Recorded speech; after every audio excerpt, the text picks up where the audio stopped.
What's up guys? In this video I wanted to quickly show you the progress that I've made on this Commander Cody suit. This is not really going to be a tutorial series, but I just figured it would be fun to show you kind of what I've been working on. Originally, I was planning to have this suit ready in time for the re-release of the 2003 Clone Wars series by Genndy Tartakovsky, but that series is actually coming out on Disney Plus tomorrow, so it's not going to be ready in time for that, but I'm still going to complete it sort of around the same time. I'm sure a lot of you remember that series for its very over-the-top theatrics.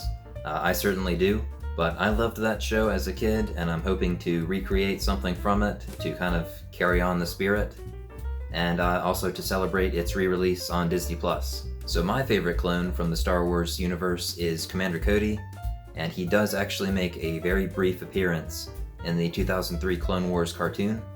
So I'm going to try recreating him in the style of the TCW Clone Wars armor. I am going to be using the same templates that I made for my other clone. For those of you who don't know, these are available for free in the description, so go check them out if you want to make a suit like this of your own. These templates are free, but they have been out for about a year now, and I've noticed that some very minor details are off, so I'm hoping to kind of fix that with this suit. I'm going back in there and kind of tweaking things here and there. I'll show you some of the things that I changed, and maybe after I finish this suit I will release like a 2.0 template. With every project you'll want some good source material, so I figured I would show you kind of what I'm going off of.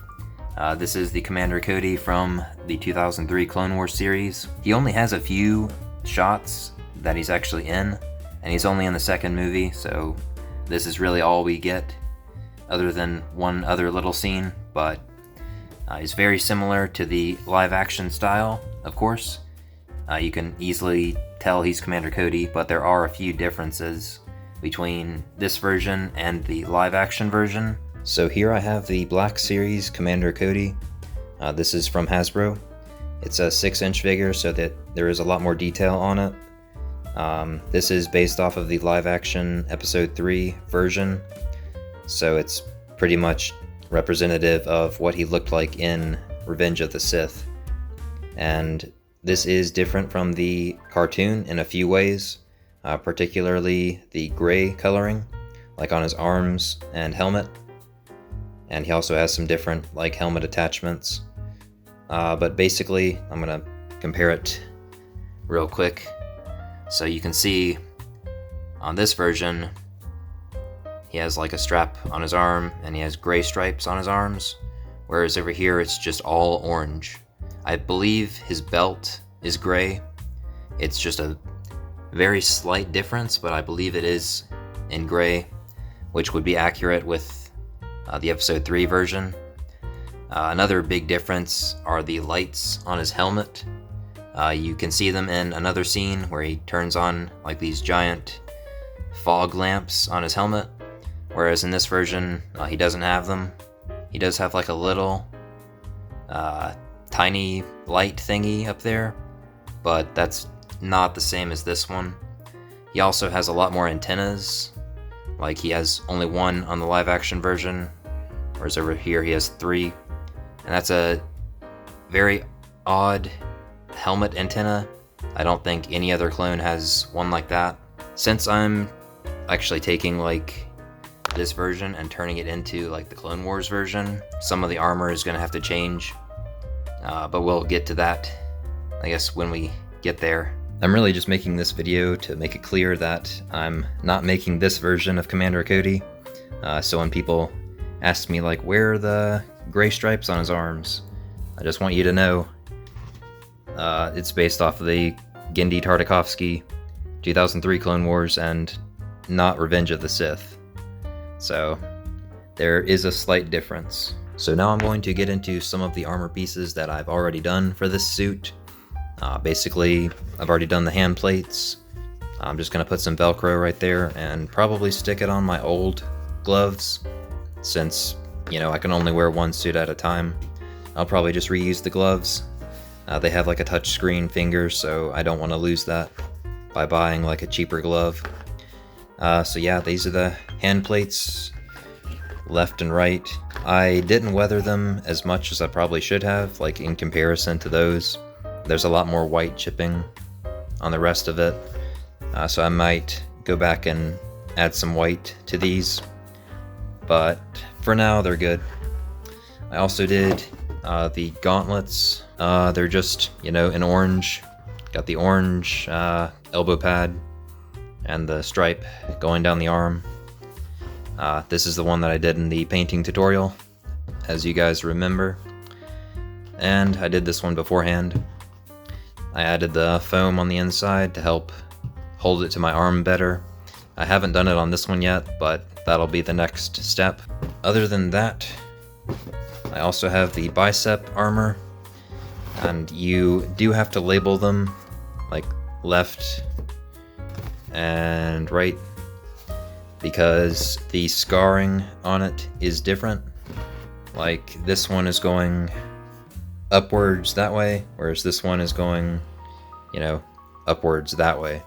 So I wanted to coordinate it with the gauntlets so that they don't do this. Like that doesn't quite look right. And you see how the marks are going in different directions. So this is the correct one. They're all going in the same direction, basically. And the same with this one. I wanted the marks to match. And I'll do that to the rest of the suit. But yeah, this is the arms completed. I just have to hook up like some straps to the biceps, and then I'll make the shoulders and connect them together. I did also complete the chest armor. I just haven't painted it yet. It's still in the base coat of white that the foam came in. So basically, this is almost exactly the same as the template. I did make a few small changes, like the ab sections right here, or pec sections, I should say. There was a seam line in the old one that went right across the front, so I wanted to get rid of that for this suit, and basically I just kind of redrew it. I shortened this a little bit, like it used to go up here. I made it kind of come down here a little bit, and I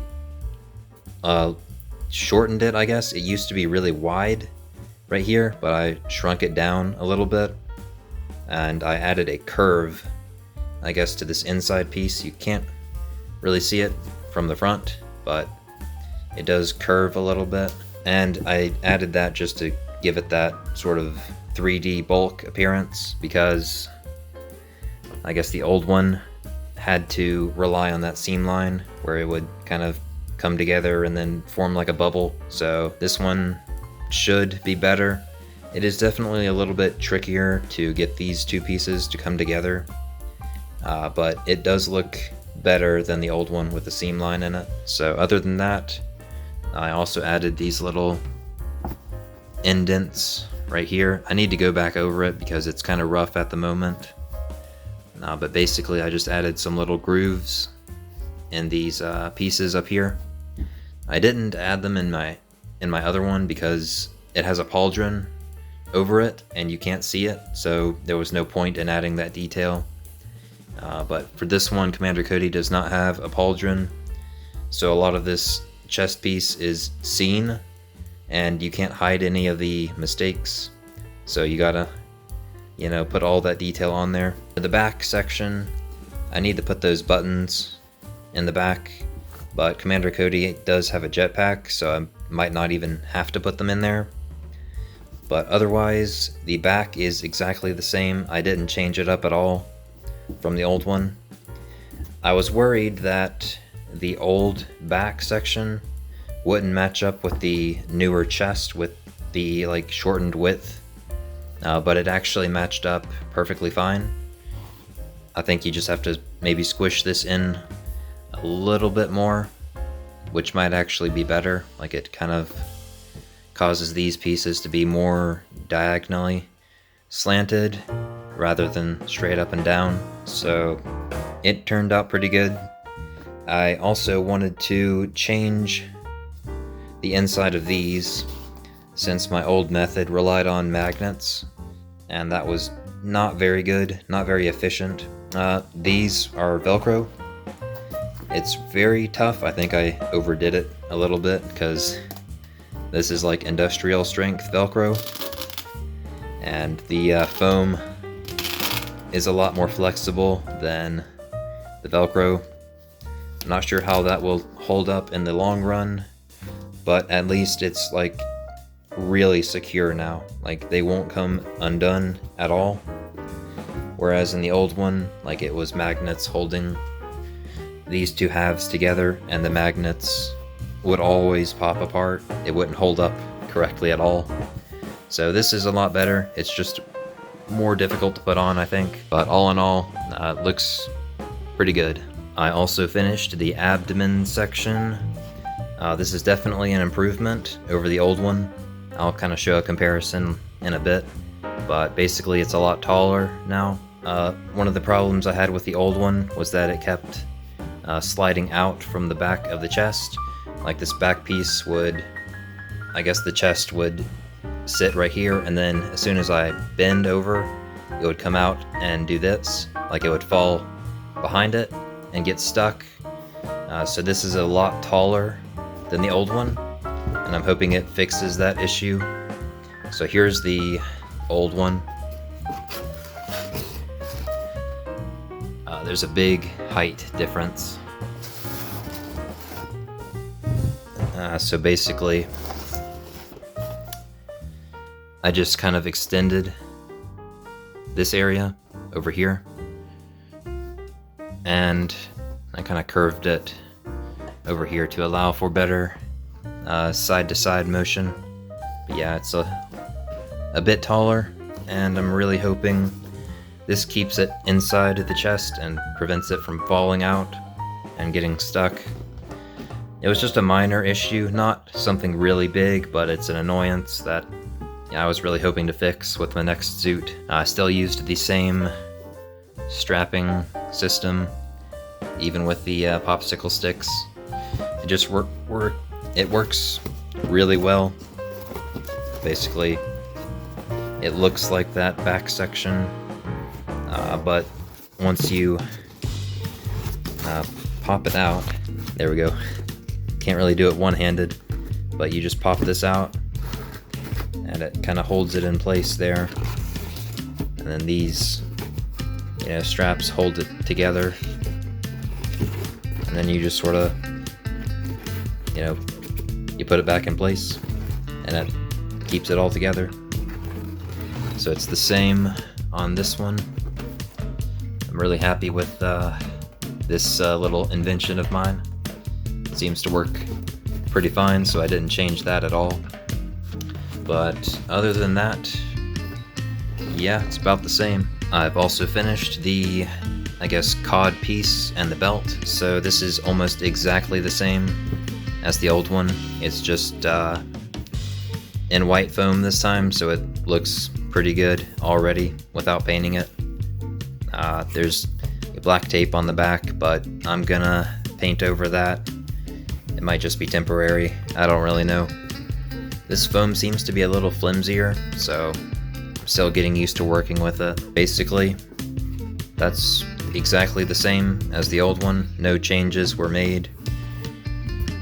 I did have some trouble, like with the butt section. It doesn't really want to curve as much as it should. So I might go in there with a heat gun and change it up a little bit. So now we are caught up to where I am at the moment. These pieces have not been cut out yet. They're still in this very long sheet of foam. I wanted to point this out because a few of you may have had this issue of seam lines. So you'll want to see, like, what I've done here is just combine, like, this is the thigh armor, and I've just combined it into one giant piece that I'm going to cut out. And this will prevent any seam lines where there's not supposed to be any. Like, obviously along that front part, that's where it's going to match up. And there's supposed to be a seam line right there, like right in the front. where it curves, but that's okay. That's where that's supposed to be there. But there's not supposed to be one like right in the back. So yeah, I combine them together and it eliminates the seam line. The same thing can be said about the shin armor. There used to be like a seam line in the template, but if you combine them together, like just tape them together, before you trace it down, you can get one big piece of armor that doesn't have a seam line in it. For this project, I've been using these two types of glue, just, you know, standard hot glue, and this, which is rubber cement. It's definitely not as strong as contact cement, as I've said before. I just find that contact cement is very just unpleasant to work around.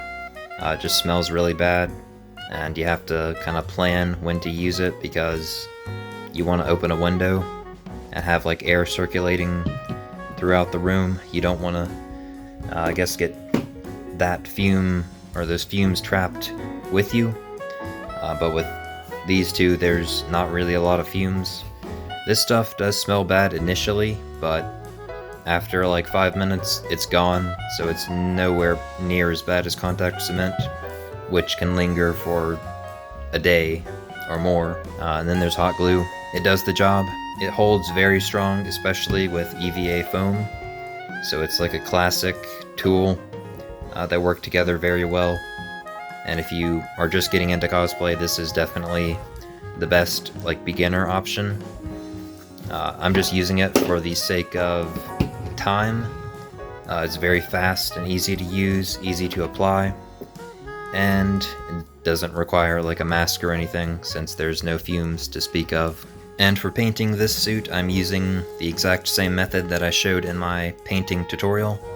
I'm just using white Plaid FX flexible acrylic paint as the base coat, then orange Plaid FX for the orange detail, and I'm going to use this black stuff for like some weathering.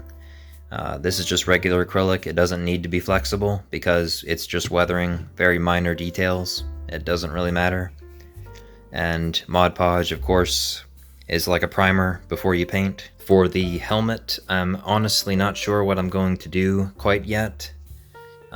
These are the two that I've made out of Pepakura in the past. They're, you know, hard as a rock.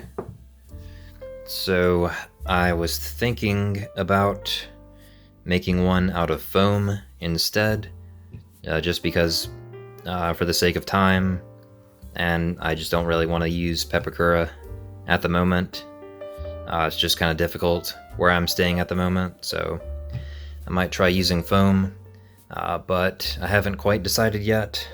Commander Cody does have a lot of like attachments on his helmet, which could cover up seam lines, which is what I'm hoping that will do. He has like these little, you know, plates, I guess, on the top of his helmet, so that could hide a seam line, and of course the fin down the top. So yeah, that's my plan, but we'll see how that goes. These obviously look great because it's one big piece, there's no seam lines in it, but with foam there does tend to be a lot of seam lines. You guys probably saw this one. This was my foam Mandalorian helmet. It is, of course, EVA foam, the same as the rest of all my armor, so it's really flexible.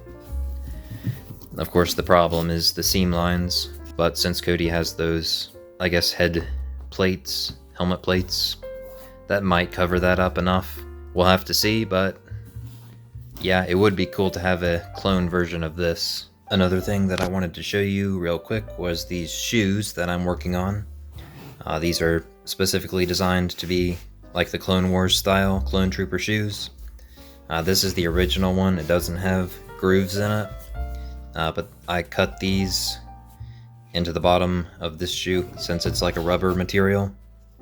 I didn't go all the way through because that would weaken the shoe, and you can't see the bottom of the shoe when you're standing up, so this is good enough. It's kind of an illusion, but it doesn't really matter. It looks pretty good as it is, I think. I'm gonna have to add like the strip of foam down the middle to cover up those laces because clones don't have laces. And I'm also gonna have to add that little band around the front. These are just shoes that I got from Walmart. They were really cheap. I believe they are women's shoes actually, which is, yeah. There's the brand, in case you wanted to buy some of your own. Those are size 11. Unfortunately, I couldn't find one bigger than that. They are a little small on me. I think I would have preferred like a size 12. I don't know if women's or men's shoes differ that much in size, but I wear like a size 12. And these are a little small, but yeah, that's kind of what it's looking like at the moment. I just used like a X-Acto knife and went in there at a square angle and cut all those out.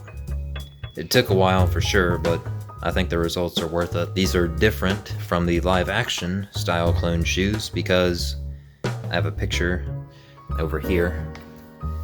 This is the Clone Wars style. It has those little grooves in the bottom, and that's a bit tricky to find in any store. You know, a lot of Star Wars shoes are custom made, so regular clothes stores are not going to sell them. So I'm going to have to custom make, you know, stuff like this. But I wanted to also show you what the live action style shoes look like, and that's these. Let me just get a better angle. So here's what the live action style clone shoes look like. They have a very different shape, and they have a gray bottom, which is important. That's a big difference between the Clone Wars style and the live action style. So the live action has gray, and there's no grooves. It's just flat. So yeah, there's a pretty big difference. Ironically, the Commander Cody Black Series figure does not have gray on the bottom of his shoes, as he should, like he does in the movie. This is actually the Bandai model kit Clone Trooper. They're in the same scale, which is really nice. They look great together, but this one missed out on the gray on the shoes, whereas those are a separate piece, so they color matched it very nicely. So I've put on some parts of the suit just to give you an idea of what it's looking like. Yeah, it's pretty much exactly the same as the old suit, except a lot better. I like this foam more because it flexes, and it's already white, so it'll be easy to paint. But yeah, this is kind of what it's looking like at the moment. It really needs the shoulder pads to, I guess, complete the upper body look, but this is the section I was talking about before. It rides up, and with this new design, because I made it taller, it won't come out. It's tall enough so that it doesn't get stuck, it just goes right back into place. Whereas with the older one, basically what would happen is I would go up and then it would get stuck like this.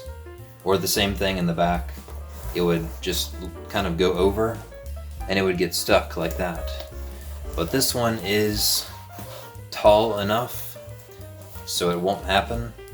Basically, that's about as far as I need to go back, and then I crunch forward so it will not come off. It's stuck inside the chest for good. So here are the old shoulder pads with this new chest piece. One of the biggest issues that I had was that they kind of sit on top of the chest piece, so I'm hoping to fix that with like the new shoulder armor that I'll make for it. But yeah, that's kind of what it looks like. I mean, they move just fine, but when they're sitting down, it's like on top, of the chest armor. But yeah, that's what it looks like at the moment. I'll put a helmet on just for effect.